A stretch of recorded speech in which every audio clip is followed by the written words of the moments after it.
வாய்ப்புகளை யார் ஒருவர் சரியாக பயன்படுத்திக் கொள்கிறோமோ அவர்கள் உத்தரவாதமான வாழ்க்கைக்குள் நுழைகிறார்கள். நாம் பெறுகிறோமா? நாம் வாய்ப்புகளை சரியாக பயன்படுத்துகிறோமா? பல நேரங்களில் நாம மிஸ் ஆகிற விஷயமே அங்கதாங்க மிஸ் ஆகிறோம். நான் இன்றைய இளைஞர்களுக்கு ஒரு செய்தி சொல்கிறேன். சிறிய வயதிலிருந்து நமக்கான நீதி கதைகள், நமக்கான விஷயங்கள் எல்லாம் வேற. பாருங்களேன், இந்த கொல்லிக்கட்டை இருக்குல்ல, இது கொல்லிக்கட்டைன்னு பேர் வச்சிருக்கேன். இது நமக்கு நாம வச்சுக்கிற தீ. இதை வச்சுக்கிட்டு பண்ற அலம்பல் இருக்குதே ஆட்கள். ஒரு கவிதை படித்தேன். குழந்தையை காணோம் என்று திருவிழாவில் தன் குழந்தையை தொலைத்துவிட்டு காவல் நிலையத்தில் புகார் கொடுக்க வந்த பெண்ணின் கையில் பத்திரமாக இருந்தது அவள் அலைபேசி. எதன் மீது கவனம்? கவனம் பயங்கரமா இருக்கு இது மேல. இது நான் கொண்டு வந்தேன்னா என் கிளாஸ் காலேஜில் நான் தான் கங்காணி.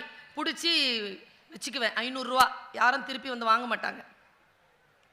நிறைய அந்த மாதிரி 17, 18 பிடிச்சி வச்சேன். ஏன்னா காலேஜில் அது டிஸ்டர்பன்ஸ் ஆகுதுன்னு. அப்புறமா கொரோனான்னு ஒரு காலம் வந்தது. ஒவ்வொரு கிளாஸாக போய்மா ஆண்ட்ராய்ட் ஃபோன் வாங்குமா, அப்படியும் காலம் சொல்ல வைத்தது. நான் யோசிச்சு பார்க்குறேங்க, இது செய்யக்கூடாது என்று சொல்ல இப்படி சொல்ற எழுதிட்டு போங்க. தந்தை பெரியார் தான் கடைசியா மருந்து, அதுதான் போய் நிற்கிற ஆஸ்பத்திரியே, அதுதான் ஆப்ரேஷன் தியேட்டரும், அதுதான் கடைசியா கிடைக்கிற பிரிஸ்கிரிப்ஷனும் அதுதான். பெரியார் திருவள்ளுவருங்க 2 தாங்க நம்ம அடையாளம். எழுதி வச்சுக்கோங்க. இந்தியாவுக்கு அம்பேத்கர் 3 தான். என்ன வேணாலும் பேசிக்கோங்க, இடையில எது வேணாலும் பேசிக்கோங்க. 3 தான் அடையாளமே. சமநீதிக்காக இது 3 தான் அடையாளம். தந்தை பெரியார் சொல்வார், எதை ஒழிக்க முடியாதோ அதை முறைப்படுத்துங்கள். எதை ஒழிக்க முடியாதோ அதை முறைப்படுத்து. என் தகப்பனார் மரணம் அடைகின்ற அந்த வினாடியில் 7 மணிக்கு சொல்றார். 7:30 மணிக்கு அவருடைய வாய்ஸ் முடிஞ்சது. 10 மணிக்கு உயிர் பிரிஞ்சிருச்சு. மரணம் அடைகின்ற தருவாயில் அவர் சொன்னது, காலத்திற்கு பயந்துகொள். காலத்தின் இயல்பு எப்பொழுது மாறும் என்று தெரியாது. காலமே இரவு, காலமே பகல். காலத்தை வெல்ல முடியாது. வெல்ல வேண்டும் என்று முடிவு செய்து விட்டால் நீ காலப்போக்கில் சமாதானம் செய்து கொள். சமாதானம் தான் வழி. எதிர்த்து நிற்கிறது இல்ல வழி. சமாதானம் செய்து கொள். எதை ஒழிக்க முடியாதோ அதை முறைப்படுத்து என்கின்ற அந்த தந்தை பெரியாரின் சொல்லை நான் யோசித்து பார்க்கிறேன். எப்படி முறைப்படுத்துவது? நம்முடைய வாழ்க்கையை யார் முறைப்படுத்துவது? யாரோ ஒருவர் சிந்திக்கின்ற சிந்தனையிலா நம்முடைய வாழ்க்கை முறைப்படும்? கிடையாது. நமக்கென்று சிந்தனை இருக்கு இல்லையா? நமக்கென்று கற்பனை இருக்கு இல்லையா? நமக்கென்று சுவாசம் இருக்கு இல்லையா? அந்த சுவாசத்தோடு நாம் எப்படி சரியான விகிதாச்சாரத்தில் மேலே ஏறுவது? இப்படி சொல்கிறேன் பாருங்க. சின்ன வயசுல இருந்து நமக்கு ஒரு கதை சொல்லி இருப்பாங்க. அது சிலபஸ்லயே இல்லை, எல்லாருக்கும் தெரியும். காக்கா கதை இல்லையா? இந்த காக்கா கதையை பத்தி நான் ஏற்கனவே பேசிட்டேன். இன்னைக்கு பேச போறது அது இல்லை. இங்கிலீஷ் மீடியம் இதெல்லாம் ஆஃப்டர் 90 சில்ட்ரன் தான் இங்க நிறைய பேர் வந்திருக்கிறீங்க. ஆஃப்டர் 90 கிட்ஸ் எல்லாம் உங்க எல்லாருக்குமே தெரிஞ்ச கதையை சொல்றேன். எப்பவுமே என்ன பண்ணுங்கன்னா, lateral thinking, analytical thinking, critical thinking, இந்த 3த்துக்குள்ள போங்க. என்ன பாயிண்ட் வந்தாலும். புத்தன் சொல்றாங்க, அவர் சொன்னார்ல, புத்தன் சிறந்தவன், ஆண்டாள் அவனை விட சிறந்தவன் சொன்னார்ல. எனக்கு புத்தன் சிறந்தவனாக தெரிகிறான். ஏன் சொல்றேன் பாருங்க. புத்தன் சொல்றான், இஸ் a teacher. புத்தன் காட்டிய வழியில் உன்னை நடக்க ஒட்டாதபடிக்கு புத்தனே வந்தால் நீ அந்த புத்தனை கொலை செய்யலாம். இப்படி யாருங்க சொல்ல முடியும்? புரிஞ்சுதா? வேகமா சொல்லிட்டேனா? புத்தன் காட்டிய வழியில் நீங்கள் நடக்க ஒட்டாதபடிக்கு புத்தனே வந்து நின்று தடை செய்தால் நீங்கள் அந்த புத்தனையே கொலை செய்யலாம். புத்தம் சரணம் கச்சாமி, விட அவனை. சங்கம் சரணம் கச்சாமி, விடு சங்கத்தை. தம்மம் சரணம் கச்சாமி, தர்மத்தோடு நில் என்று சொன்னவன் புத்தன். நான் தர்மத்தோடு நின்று கிரிட்டிக்கலா திங்க் பண்ணுங்க, அனலிட்டிக்கலா திங்க் பண்ணுங்க, லேட்டரலா திங்க் பண்ணுங்க பாப்போம். எதுவா இருக்கட்டும். நான் இப்படி திங்க் பண்ணதுனால தான் சில வெற்றிகளை அடைந்திருக்கிறேன். என்னுடைய டீச்சர் எப்ப பார்த்தாலும் என்ன சொல்லுவாங்க, ரொம்ப அழகா வேற இருப்பாங்க அந்த டீச்சர், கெமிஸ்ட்ரி டீச்சர். அந்த டீச்சர் என் மேல அன்பா இருந்திருந்தா நான் இன்னைக்கு கெமிஸ்ட்ரி டீச்சரா இருந்திருப்பேன். கெமிஸ்ட்ரி ரொம்ப பிடிக்கும் எனக்கு. டீச்சரால சப்ஜெக்டை விட்டேன். நான் எப்போ பார்த்தாலும் என்னை பார்த்து இப்படி சொல்லுவாங்க, எரிச்சலா இருக்கும்ல, உருப்பட மாட்டேன் நான் அப்படின்னு அப்படி தளர்ந்து போ. அந்த மாதிரியான டீச்சர்ஸை பார்த்து தான் நான் டீச்சரே ஆனேன். என் கிளாஸ்ல இது வரைக்கும் யாரும் ஃபெயில் ஆனதில்லை. ரெக்கார்டு ஃபெயிலாக விட்டதில்லை, அதான் ரெக்கார்டு. ரெண்டுத்துக்கும் வித்தியாசம் இருக்கு. உருப்பட மாட்டேனாங்களா? இந்த அம்மாவை எப்படி ஜெயிக்கிறதுன்னு பார்த்தேன். எப்படி ஜெயிச்சேன்னு தெரியுமா? அவங்க ரிட்டையர் ஆகிறதுக்குள்ள அந்த ஸ்கூலுக்கு சீஃப் கெஸ்டா போயிட்டு வந்துட்டேன். அவ்வளவுதானங்க செய்ய முடியும். வேற எப்படி திங்க் பண்றது? இப்படிதான் திங்க் பண்ணுவார். பவா செல்லதுரை வந்திருக்கிறார். பவா சொல்லுவார், கிழிந்த பாயில் படுக்க வைத்துக் கொண்டு என் அம்மா எனக்கு பறக்கும் கம்பளங்களை பற்றி கதை சொல்வாள். என் அம்மாவின் கதைகளில் கிழிந்த பாய்கள் வந்ததே இல்லை என்று சொல்வார். பவா அண்ணன், என் தாயின் கதைகளிலும் கிழிந்த பாய்கள் வந்ததில்லை, அதனால் தான் நான் இப்பொழுது பறக்கும் கம்பளத்தில் இருக்கிறேன். உண்மை அதுதான். எப்படி ஒன்றை வித்தியாசமாக சிந்திப்பது. நான் இதை ஒரு 100 மேடையில சொல்லியிருக்கேன். இங்க இருக்கக்கூடியவர்களுக்கும் அது தெரியும். என் தாய் சொன்ன வார்த்தை நினைவுபடுத்துவதற்காக சொல்லுகிறேன். அல்லது தெரியாதவர்கள் தெரிந்து கொள்ளுங்கள் பிள்ளையை எப்படி வளர்ப்பதுன்னு. என் அம்மா சொல்லுவாங்க, உலகத்துல எங்க போனாலும் சுல்தானா, கடல் இருந்தா கால் நனைச்சிரு, பாதத்தை நனைச்சிரு. ஏம்மான்னு கேட்ட அம்மா தந்த பதில், உன் காலை தொட்ட தண்ணி உலகமெல்லாம் சுத்தம்ல. சிந்தனை பாருங்க. புலந்த் என்ற ஒரு சொல் இருக்கு உருதுல, புலந்தி. खुदी को कर बुलंद इतना, हर तकदीर से पहले खुदा अपने बंदे से खुद पूछे बता तेरी रजा क्या है. என்ன அர்த்தம்? எப்படி விஸ்வரூபம் எடுத்து நில் என்றால் உன் விதியை எழுதுகின்ற இறைவன் கூட உன்னிடத்தில் வந்து கேட்க வேண்டும், சொல் பக்தனே உன் விதியை நான் எப்படி எழுத. அப்படி நில்லுங்களே உயர்ந்து. அப்படி நிக்கிறதுனா என்னன்னு சொல்லிட்டு போறேன். எவ்வளவு நிமிஷம்?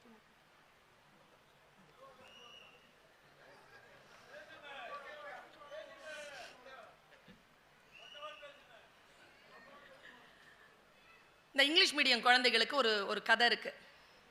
எனக்கு ஒரு பெரிய டவுட்டுங்க. பல நேரங்கள் எனக்கு டவுட்டு. சில பேர் சில முன்முடிவுகளோடு சொல்லிடுறாங்களா, அது நீதி கதை ஆயிடுது.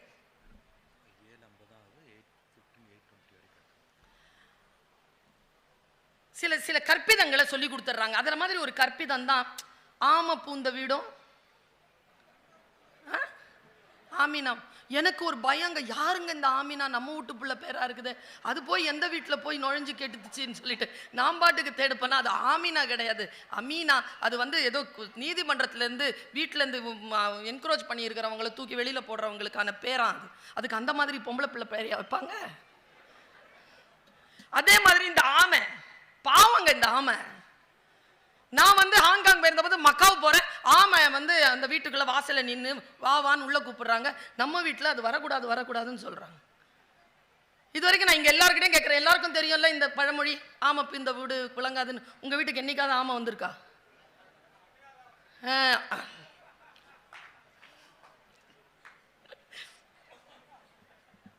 ஆமினா வந்திருக்குதான் ஒரு வீட்டுக்கு. ஆனா என்னன்னு தெரியல, ஆமினா வந்தவங்க தான் உருப்படாம போறாங்களே தவிர ஆமினா ஒழுங்கா தான் இருக்குது.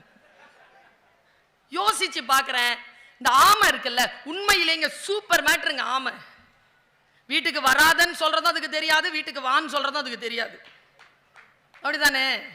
இப்ப பாம்பு சில பேருக்கு சாத்தான், சில பேருக்கு சாமி. தன்னை சாத்தான்னும் சாமின்னும் சொல்லிட்டு இருக்குதுங்க. இதுங்கெல்லாம் அதுக்கு தெரியுமா? பாம்புக்கு தெரியுமா? நாம தான் கற்பிதங்கள்.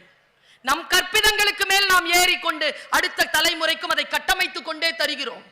அதான் தந்தை பெரியார் சொல்ற, நான் ஒரு சிந்தனையை சொல்கிறேன், அந்த சிந்தனையை வெட்டி துண்டாக்குகின்ற அடுத்த தலைமுறை எனக்கு முன்னால் வந்தால் நான் உடனடியாக என்னுடைய கருத்தை மாற்றிக்கொள்ள தயாராக இருக்கிறேன்னு சொன்ன தலைமை தந்தை பெரியார்.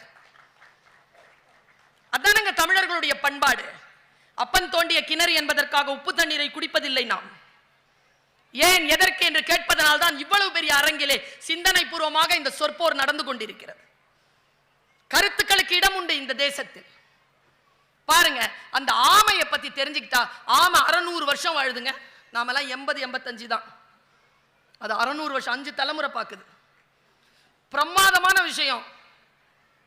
கடல்ல அது நீந்திர பயண தூரம், அது வாழும் காலத்தில் அது ஒரு 10 வருஷம் வாழுதா, அது 10 வருஷம் வாழும்போது 10 வருஷம் இன்னொரு ஒரு மீனோ எதுவோ வாழுதா, அது திமிங்கலமாவே இருக்கட்டும். 2 பேர்ல அதிக கிலோமீட்டர் பயணம் செய்வது ஆமை. நம்ம ஸ்லோன்றோம். அதை அதிக கிலோமீட்டர் பயணம் செய்த ஆமை. எங்க நாம அது அது வயிற்றுல அதுக்கு முட்டை வந்துருச்சுன்னா, முட்டை இடுறதுக்கான இடம் அது சிட்னில இருந்தாலும் அது கன்னியாகுமரிக்கு 45 நாள்ல வந்துடும். அது எப்படி அவ்வளவு ஃபாஸ்டா டிராவல் பண்ணுதுன்னா, சூப்பர் மேட்டர் தெரிஞ்சது. இளைஞர்களுக்கு செய்தி, அது தானாக நீந்துவதில்லை, கீழே நீரோட்டங்கள் ஓடும், வேகமாக ஓடுகின்ற நீரோட்டங்களோடு அது தன்னை இணைத்துக் கொள்கிறது. Winning strategy. அப்படி போகும் பொழுது திசை மாறினால், திசையோடு வேகமா போகுதுன்னு போகாது, கழண்டு நின்று வெயிட் பண்ணும். தன் திசைக்கு போகக்கூடிய இன்னொரு நீரோட்டம் வந்தால் அதில் தன்னை இணைத்துக் கொள்ளும். அதனால்தான் தமிழர்கள் கடலாடிகள் திசை அறிவு மிக்க ஆமையை தன்னுடைய வழிகாட்டியாக, தொலைநோக்கு கருவியை அந்த கடலுக்குள் விட்டு அதை அவர்கள் பின்தொடர்ந்தார்கள் என்று தமிழ் மரபு சார்ந்த ஆய்வு நூல்கள் சொல்கின்றன.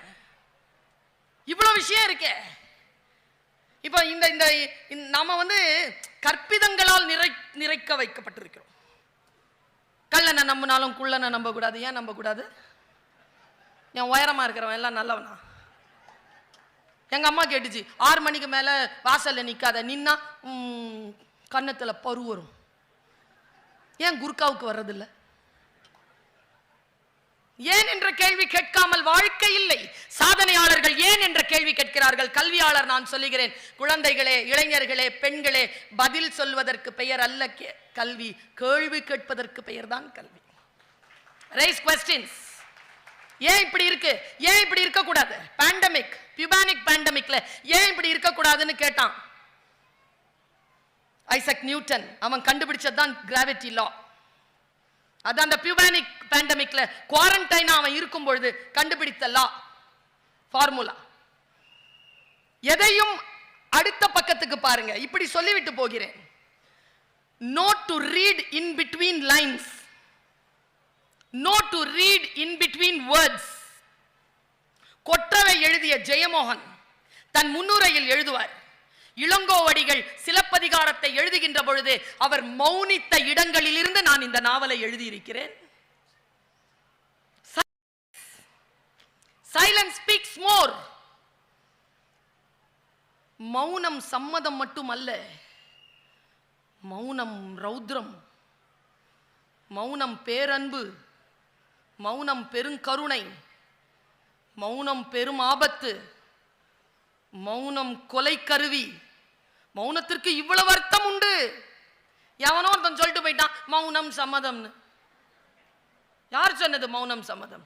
இன்னொரு ஒரு விஷயம், கம்பன் சொன்னான், கடன் பட்டார் நெஞ்சம் போல் கலங்கினான் இலங்கை. நானும் 12,000 பாட்டம் படிச்சிருக்கேன், ஒத்த வரி அதுல இல்ல. அப்படி அது அவன் சொல்லல, யாரோ ஒருத்தர் போகிற போக்குல பேச்சல சொல்லிட்டு போயிடுறது. அதை உடனே அடுத்தவர்கள் பிடித்துக் கொள்வது மொழி அரசியல். சிந்தனையை எப்படி நீங்கள் செலுத்த வேண்டும் என்பதற்காக சொல்லுகிறேன். இந்த குழந்தைகள் இங்கிலீஷ் மீடியத்தில் படித்த குழந்தைங்களுக்கு கிராஸ் ஹாப்பர் கதை தெரியுமா பாப்பா? உனக்கு கிராஸ் ஹாப்பர் கான்வென்ட்ல படிச்சிருந்தீங்கன்னா கண்டிப்பா சொல்லி கொடுத்துருப்பாங்க. அதேதான், மொழிபெயர்ப்பை கேட்கவில்லை நண்பா. அதுக்கு ஒரு கதை இருக்குது. நீங்களாம் 90க்கு முன்னால பிறந்தவங்க, அதனால உங்களுக்கு தெரியாது. ஒரு வெட்டுக்கிளி இருந்துச்சான். அந்த கதையை சொல்றேன், கேட்டுக்கங்க. உங்களுக்கு ஏதேனும் என்னுடைய சிந்தனையில் விருப்பம் இருந்தால் அக்னாலேஜ் பண்ணுங்க. நான் சாதனைகள் சாத்தியம் என்கின்ற சித்தாந்தத்தில் நம்பிக்கை கொண்டவள். எனக்கு இது வராது, எனக்கு இது தெரியாது. நோ, தெரியாதுன்னா வருத்தப்படாத, வராதுன்னா வருத்தப்படு.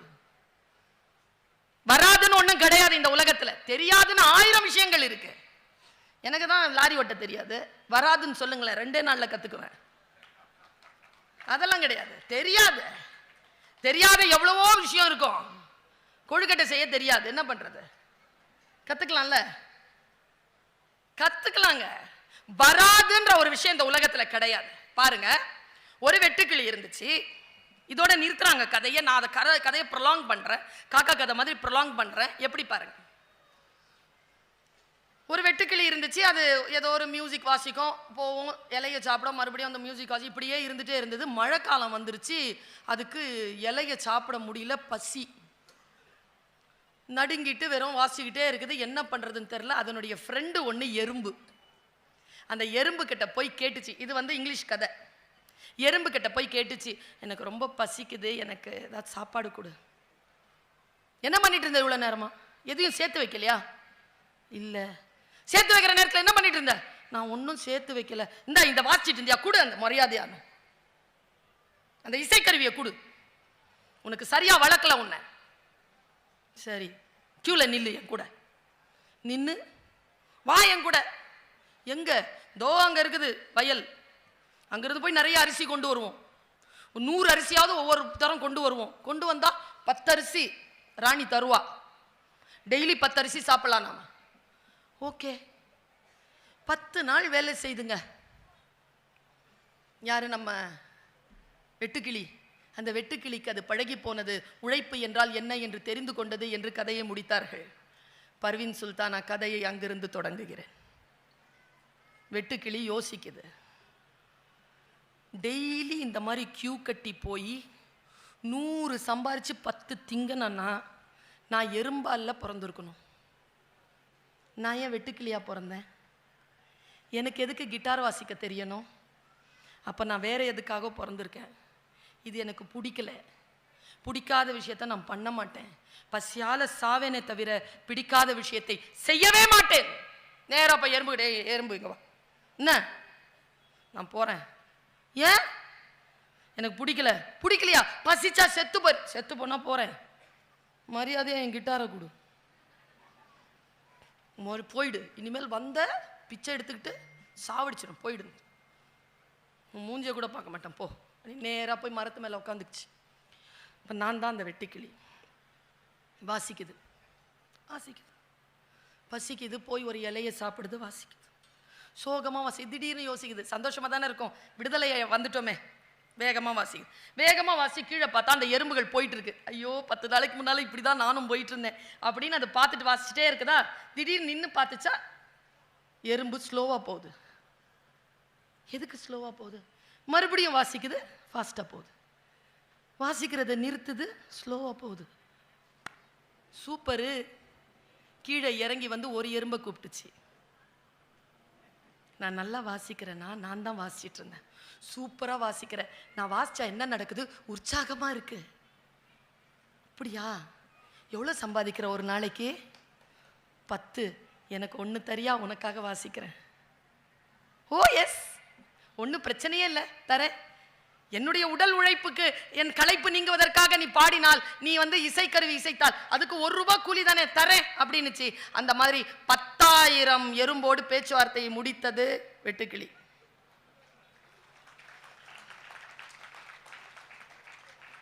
கியூல போனது 10 சம்பாதிக்க. தான் இஷ்டப்பட்ட வேலையை செய்து கொண்டு 10,000 சம்பாதித்த வெட்டுக்கிளி போல் என் குழந்தைகளே இருங்கள். ஆமையை போல் என் குழந்தைகளே இருங்கள். பல நேரங்களில் நாம் யாரோ ஒருவர் சிந்தித்த சிந்தனையின் மீது வாழும் காரணத்தினால் நமக்கு என்று இருக்கக்கூடிய மிகப்பெரிய பேரருளாம் இந்த வாழ்க்கையின் ரகசியத்தை நாம் தெரிந்து கொள்வதில்லை. வாழ்க்கையின் ரகசியத்தை அவ்வளவு சீக்கிரமாக யாரும் சொல்லிவிடுவதும் இல்லை. நான் யோசித்து பார்க்கிறேன், இந்த 8 நாட்களில் எத்தனையோ பேருடைய பேச்சு உங்களுடைய வாழ்க்கைக்கு முன்னால் வந்துட்டு போயிருக்கு. நான் 2 பேரை பற்றி மட்டும் சொல்லிட்டு இன்னும் 5 நிமிஷத்துல முடிக்கிறேன். இப்போ வேர்ல்ட் கப் நடந்ததில்ல, ஜெயிச்சது யார்? ஜெயிச்சாங்களா? யார் கேப்டன்? சூப்பர், அப்டேட்டடா இருக்கிறீங்க. ஃபர்ஸ்ட் மேட்ச் மெஸ்ஸி தோத்தானா இல்லையா? யாரோட?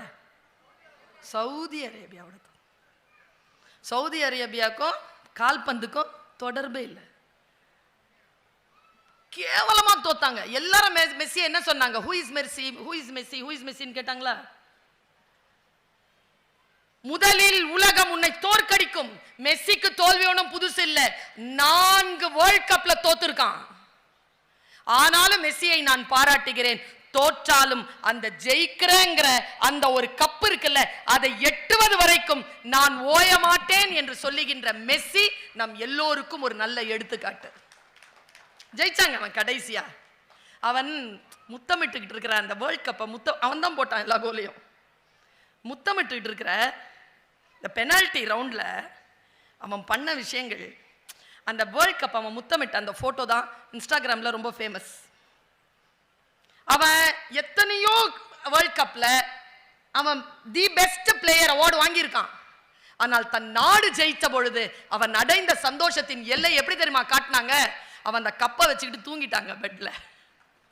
அப்படி ஒரு காட்சி வந்தது. மெஸ்ஸி எப்போ பார்த்தாலும் பேட் கர்ஸ்ட் பிளேயர் அப்படின்ற ஒரு பெயர் பெற்றவன். அவன் 18வது அந்த 2018 அவன் ரிட்டையர்மெண்ட்டுக்கும் கொடுத்துட்டான். இருந்தாலும் அந்த நாடு அவனை பிடித்து கேட்ட காரணத்தினால் வந்து அந்த கப்பை தன்னுடைய நாட்டுக்கு கொண்டு போய் கொடுத்தான். பாருங்களேன், மெஸ்ஸியை பார்த்துக்கோங்க. சும்மா அவனுடைய ஜெர்கினை அந்த ஜெர்சியை போட்டுக்கிட்டு பின்னால 10ன்னு எழுதுறது இல்லை. அது இல்லை ஃபாலோ அப்புங்கிறது. ஃபாலோ அப்புங்கிறது வேற. ஃபாலோ அப்புங்கிறது அவனுடைய ஆட்டிடியூட பாருங்க. இன்னொரு ஒருத்தனை சொல்றேன் இதே மாதிரி. 2 பேரும் ரைவல்ஸ். அவன் ஜெயிக்கவே இல்லை. போர்ச்சுகல்ல சார்ந்தவன் ரொனால்டோ. அவன் நம்பர் 7. அவனுக்கு என்ன அவமானம் நடந்தது தெரியுமா? மொராக்கோவோட அவன் தோத்தான். அந்த நாடு தோத்தது. இந்த 11 பேர்ல அவன் இல்லைங்க பிளேயரா. எவ்வளவு பெரிய ஒரு மெஸ்ஸிக்கு இணையா இருக்கிற ஒரு ஆளுங்க அவனை விளையாடவே விடல. தோத்தான். ஆனா நான் அவனை எங்க தெரியுமா பாராட்டுறேன்? அந்த வேர்ல்ட் கப் அர்ஜென்டினா ஜெயிச்சிருச்சு, தான் தோத்துட்டாங்க நினைச்ச உடனே அவன் வந்து பிளேன் ஏறி போறாங்க ஸ்பெயின். போயிட்டு அவன் இறங்கி தன்னுடைய இடத்திற்கு போய் அடுத்த நாளே பிராக்டிஸ் ஆரம்பிச்சாங்க. அவன் அங்க நிக்கிறாங்க ரொனால்டோ. ஏன்னா 10 நாள்ல அல் நாசர் அப்படிங்கிற ஒரு மிகப்பெரிய நிறுவனம் அவனை சைன் பண்ணியிருக்கு. நான் சொல்றேன், மெஸ்ஸியை விட அதிகம் சம்பாதிக்கிற ஒரு மிகப்பெரிய பிளேயர் ரொனால்டோ. ரொனால்டோவை பற்றி மெஸ்ஸி சொல்றான். மெஸ்ஸியோனுடைய பிள்ளை ரொனால்டோனுடைய பிள்ளை மெஸ்ஸியை பார்த்து வளர்றான். 2 பேருமே அவ்வளவு திக் ஃப்ரெண்ட்ஸா இருக்காங்க. ஆனா 2 பேரும் ரைவல்ஸ். ஒரு ஸ்போர்ட்ஸ்னா என்ன, ஒரு நாகரிகம்னா என்னன்றதை நம்ம மெஸ்ஸி கிட்டையும் ரொனால்டோ கிட்டையும் தெரிஞ்சுக்கணுங்க. மெஸ்ஸி கிட்ட கேட்குறாங்க, யார் இந்த உலகத்திலேயே உன்னை கவர்ந்த பிரமாதமான ஒரு பிளேயர்? கேட்டுட்டு இன்டர்வியூவர் கேட்டான், தயவு செய்து உங்க பேரை சொல்லிடாதீங்க. உடனே ஒரு 10 பேரை சொன்னான். அதுல ரொனால்டோ பேர் இல்லை. கடைசியா கேட்டான், நீங்க ரொனால்டோ பேரை சொல்லுவீங்கன்னு நான் எதிர்பார்த்தேன், நீங்க கரெக்டா அவர் பேரை சொல்லாம கடந்து போயிட்டீங்கன்ன உடனே மெஸ்ஸி தந்த பதில் என்ன தெரியுமா? தி பெஸ்ட் பிளேயர் சொன்ன உடனே என்னை பற்றி நான் சொல்லக்கூடாது என்பதனால் நான் என்னோடு அவனையும் சேர்த்து அழைத்து கொண்டு போய்விட்டேன் என்று சொன்னார். ஜெயிக்கிறதுனா அப்படி இருக்கணுங்க. ஜெயிக்கிறதுங்கிறது வெறி கிடையாது, சாதனைங்கிறது வெறி கிடையாது. நம்முடைய வெற்றியில் அடுத்தவனுடைய தோல்வியே இல்லை என்ற அளவிற்கு நம்முடைய வெற்றியை அனைவரும் கொண்டாட வேண்டும். இப்படி சொல்லி நான் நிறைவு செய்கிறேன். சிகரம் என்பது மிக உயரம். சிகரத்தின் உயரத்தை தொடுவது என்பது ஒரு கலை, ஒரு மிகப்பெரிய ஆசீர்வாதம். நான் உங்களுக்கு ஒரு ரகசியத்தை சொல்லுகிறேன்.